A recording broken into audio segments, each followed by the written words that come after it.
Habari leo magazetini. Today in media. Aujourd'hui dans les médias.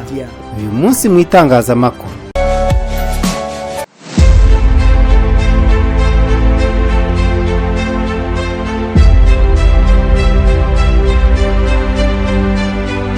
Reka tukwifuriza amahoro n'amahirwe uwe turi kumwe aka kanya kuri Popote TV ndetse na Primo Media Rwanda. Ni mu gihe cy'incamake y'amakuru yiriwe avugwa uyu munsi yerekeranye n'u Rwanda.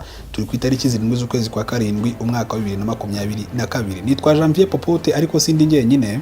Uri kumwe nanjye Jean Dodier Karinijabo. Reka duhere muri Kongo, turava mu birindiro tujye hehe. Ni M23 ivuga ku biganiro bya Kagame na Tshisekedi. Umutwe w'inyeshyamba M23 ukorera mu burasirazuba bwa Repubulika ya Demokarasi ya Kongo uvuga ko utiteguye gukurikiza ibyo leta ya Kongo ivuga ko byemeranyijwe ku wa gatatu mu nama y'u Rwanda muri Angola byuko aka kanya uva mu birindiro byabo. Hari mu biganiro hagati ya Perezida wa Kongo Felix Tshisekedi na Perezida w'u Rwanda Paul Kagame byatumijwe n'umuhuza Perezida wa Angola Joao Lourenço. Ibiro bya Perezida Tshisekedi byatangaje ko impande zombi zemeranyijwe guhosha ubushyamirane no kubyutsa umubano wa diplomasi hagati y'ibihugu byombi.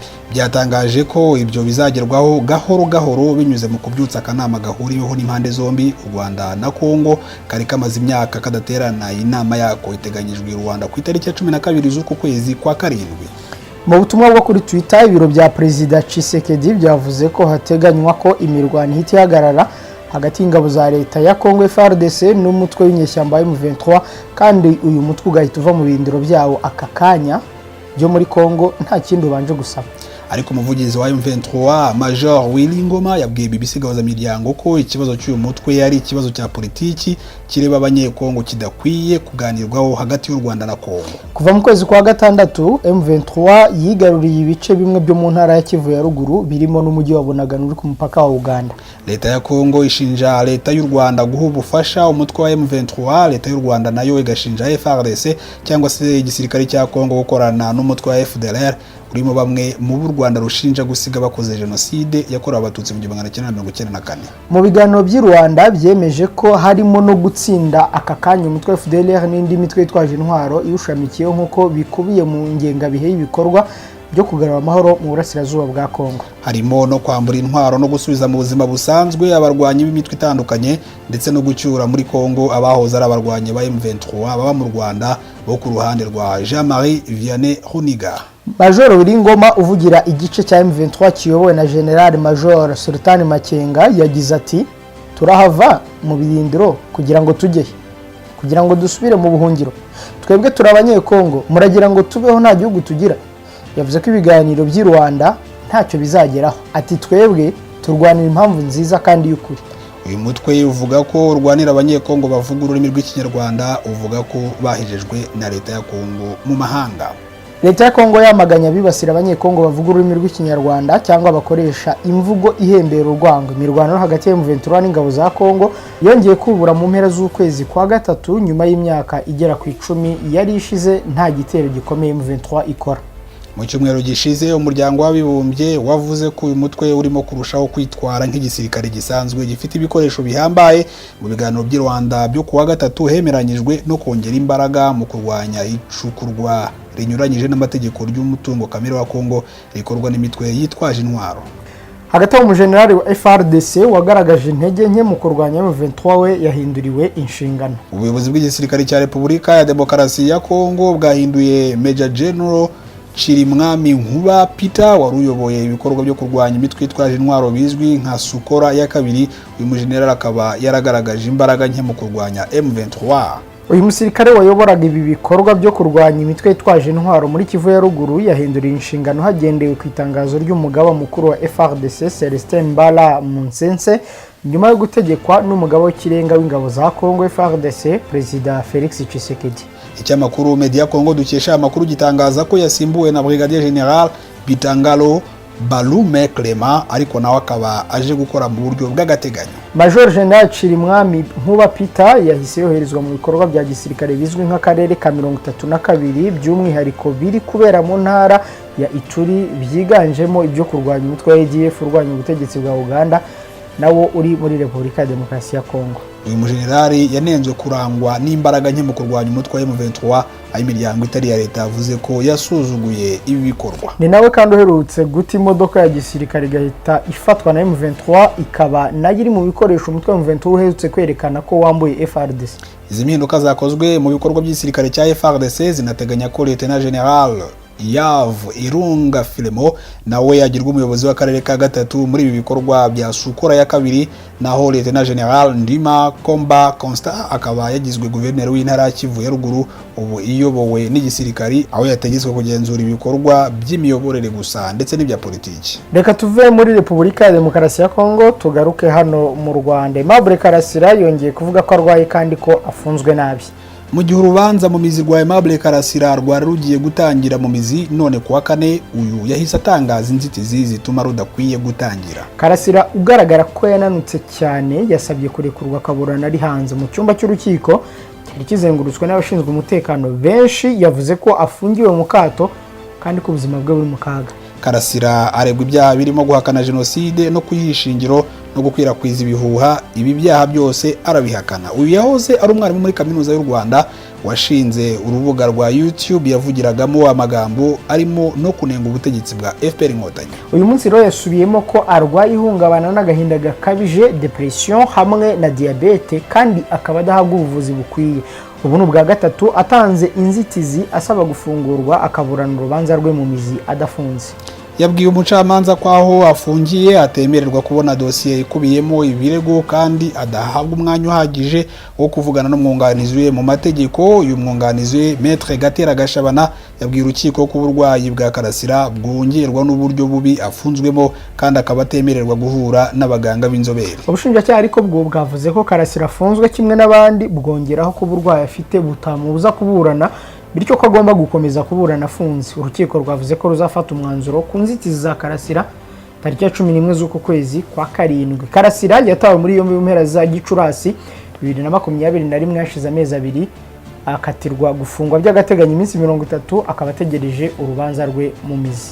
Tuve muri BBC tujye muri Bwiza, baratubwira ko igihe cy'ubukode bw'ubutaka cyongerewe kanijabo. Nibyo koko igihe cy'ubukode bw'ubutaka cyongerewe kigera ku myaka 99 kivuye ku myaka 49 nkuko bikubiye mu iteka rya Minisitiri w'Intebe riherutse gusohoka ku itariki ya 3 z'uku kwezi. Ibi bikubiye mu iteka rya Minisitiri w'Intebe ryo ku itariki 3 Nyakanga 2022 rigena uburyo bwo gutanga no kubona ubutaka bwo kubukodesha mu buryo burambye n'ubwo gutiza no gukodesha ubutaka bwa leta. Umuyobozi mukuru w'ikigo cy'igihugu gishinzwe imikoreshereze n'imicungire y'ubutaka Madame Kamana Esperance avuga ko nta muturage uzongera gusaba kongererwa ubukode bw'ubutaka nyuma y'iyo myaka. Amavugurura akomeje gukorwa mu rwego rwo kurushaho kunoza serivisi z'ubutaka. Maître Ibambe Jean Paul wo mu ihuriro ry'imiryango itanga ubufasha mu by'amategeko Legal Aid Forum avuga ko leta ikomeje kwita ku byifuzo by'abaturage. Mu rwego rw'ishoramari igihe cyo gukodesha ubutaka bwa leta ni imyaka 49, ariko ishobora kongerwa gusa nabwo ntirenga imyaka 99 mu gihe byemejwe na Minisitiri ufite ubutaka mu nshingano ashingiye ku nama yagiriwe n'urwego rufite mu nshingano ibikorwa bikubiye muri uwo mushinga. Reka tuve mu butaka dukomereze mu butabera. Ihuye mu majyepfo y'u Rwanda warakurikiranwe gusambanya mwishywa we yakatiwe igifungo cya burundu. Ni kuri uyu wa gatatu urukiko rwisumbuye rwa Huye rwasomye urubanza ubushinjacyaha bwari bukurikiranyemo uwitwa Bayavuge Jean icyaha cyo gusambanya mwishywa we, rumuhamya iki cyaha maze rumuhanisha igifungo cya burundu. Ubushinjacyaha bukuru dukesha inkuru buravuga ko nubwo uregwa yaburanye yemera icyaha agasaba imbabazi, urukiko rwamuhanishije icyo gifungo cya burundu nk'uko byari byasabwe n'ubushinjacyaha. Ngo nukubera ubugome yagikoranye asambanya umwana ukiri muto cyane akaba na mwishywa we, kandi ibyo byakozwe bikaba binabangamiye imyitwarire mbonezabupfura yagombye kuranga umubyeyi nka we. Mu majyaruguru y'u Rwanda mu karere ka Musanze imirenge 4 yashyizwe mu kato kubera icyorezo cyagaragaye mu matungo. Aborozi n'abacuruzi bakaboga gakomoka ku matungo bahangayikishijwe n'icyorezo kitaramenyekana ubwoko bwacyo cyateye mu matungo, none imirenge 4 cyagaragayemo aho Musanze ikaba yashyizwe mu kato. Imirenge ine yashyizwe mu kato ni Remera, Muhoza, Kimonyi na Muko. Bivugwa ko ari yo mirenge yagaragayemo icyorezo mu mirenge 15 igize akarere ka Musanze. Bamwe mu baturage bafite inka zagezweho n'iki cyorezo babwiye Bwiza ko bababajwe no kubona inka zabo zafashwe n'icyorezo no kuba kitanazwi ngo gishakirwe umuti. Umwe muri bo yagize ati inka yanjye itangiye gufatwa sinigeze menya icyo yabaye, gusa nabonaga yanga ubwatsi kandi yari isanzwe irya neza, ndetse nyihaye n'amazi arimo umunyu ntagira yanga. Habaye ngombwa ko mpamagara veterineri w'umurenge araza arayitegereza, ariko nawe ntiyampa igisubizo cy'inka yanjye, bityo itangira kuva amaraso mu mazuru ndetse no mu maso.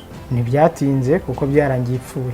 Umukozi mu karere ka Musanze ufite ubworozi mu nshingano ze Dr Nsengiyumva Jean Bosco mu kiganiro RBA yasobanuye imiterere y'icyo cyorezo nuko gifata, ndetse asaba aborozi bose mu karere kugira amakenga bagakingiza amatungo yabo mu maguru mashya.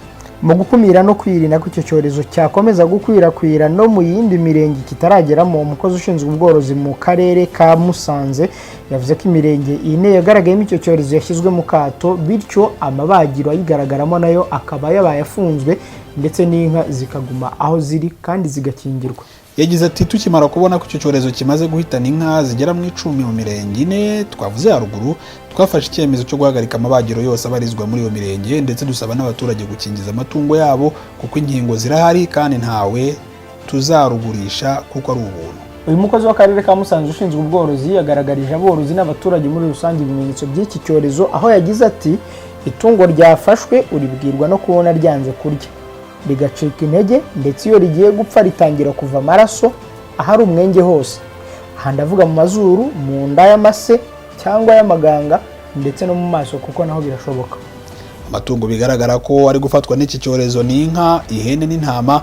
Anayo mpamvu abaturage boroye bene amatungo basabwa kuyakingiza vuba iki cyorezo kitarayageramo, kuko cyihuta cyane kandi itungo rifashwe rikazahara byihuse. Ikindi kandi ngo hakingirwa inka zose uretse izihaka n'inyana ziri munsi y'amezi 5, ndetse n'abana b'intama n'ihene bari munsi y'amezi 2.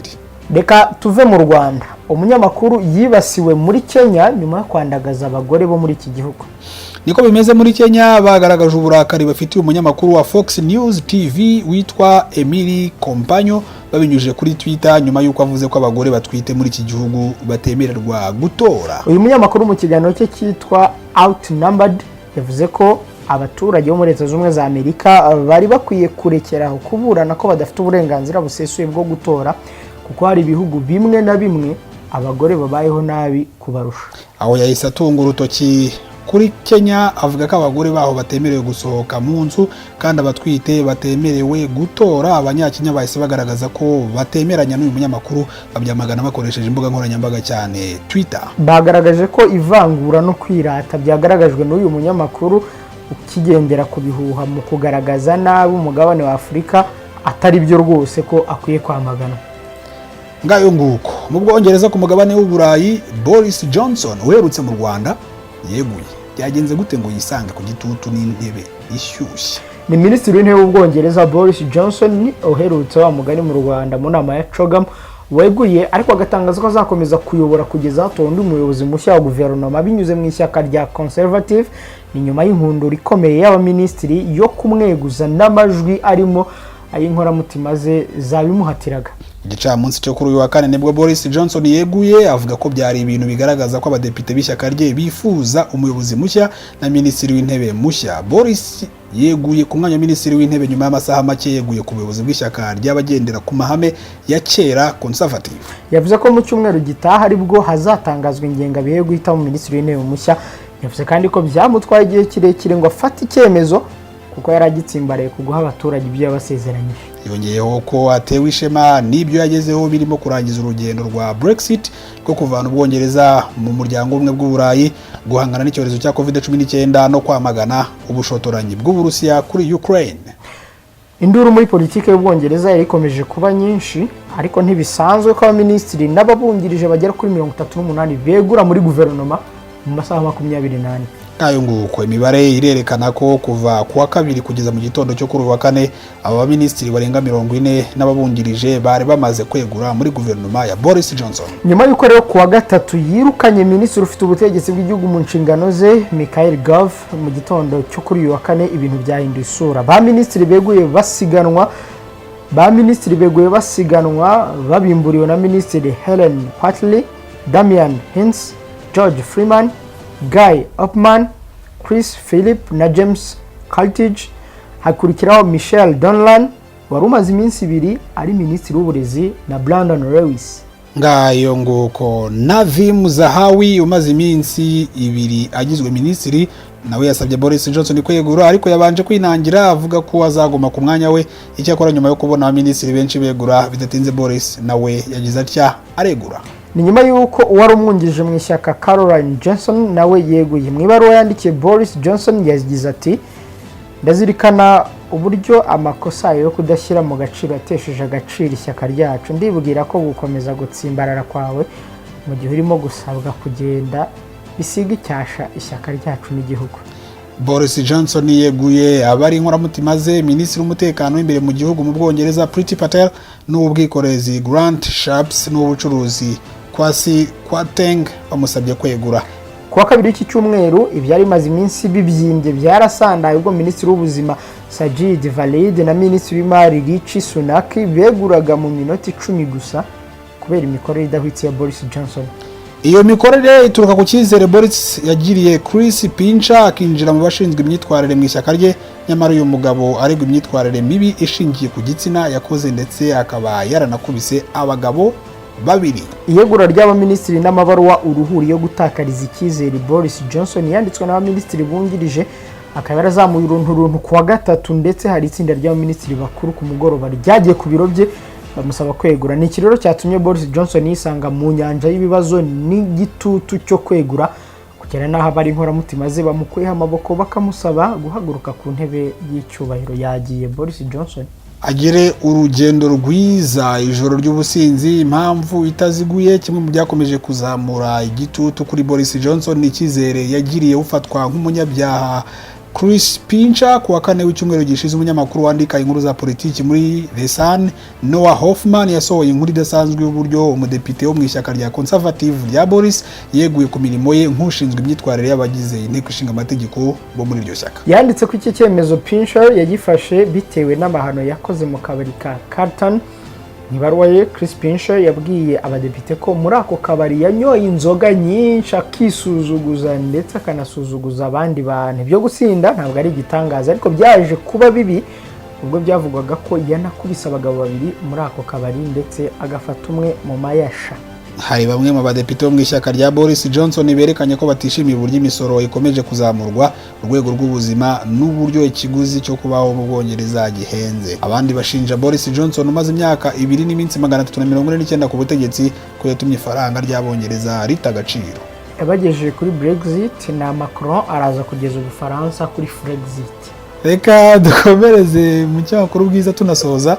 Ibihano ku gihugu nk'Uburusiya gitunze intwaro za kirimbuzi bishobora gushyira ikiremwa muntu mu kaga, n'amagambo y'umugabo bita Dmitry Medvedev umujyi usimburana na Putin ku mwanya mukuru w'igihugu na minisitiri w'intebe. Uyu rero yahoze ari perezida w'Uburusiya Dmitry Medvedev yavuze ko kugerageza gufatira ibihano igihugu gitunze intwaro za kirimbuzi nk'Uburusiya bikorwa n'uburengerazuba kubera intambara yo muri Ukraine bishobora gushyira mu kaga ikiremwa muntu, mu gihe intambara imaze amezi 5 ikomeje gusenya, ari nako ibihumbi n'ibihumbi by'abaturage basigara batagiraho kuba.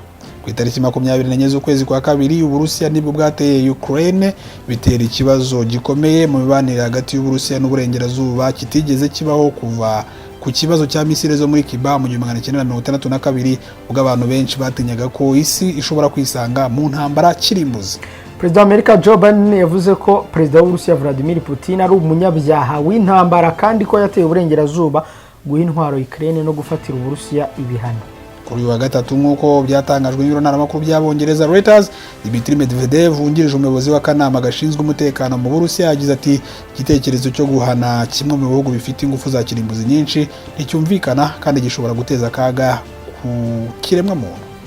Ihuriro ry'abahanga mu bya siyansi bo muri Amerika rivuga ko Uburusiya na Amerika bigenzura hafi 90% by'intwaro za kirimbuzi ku isi.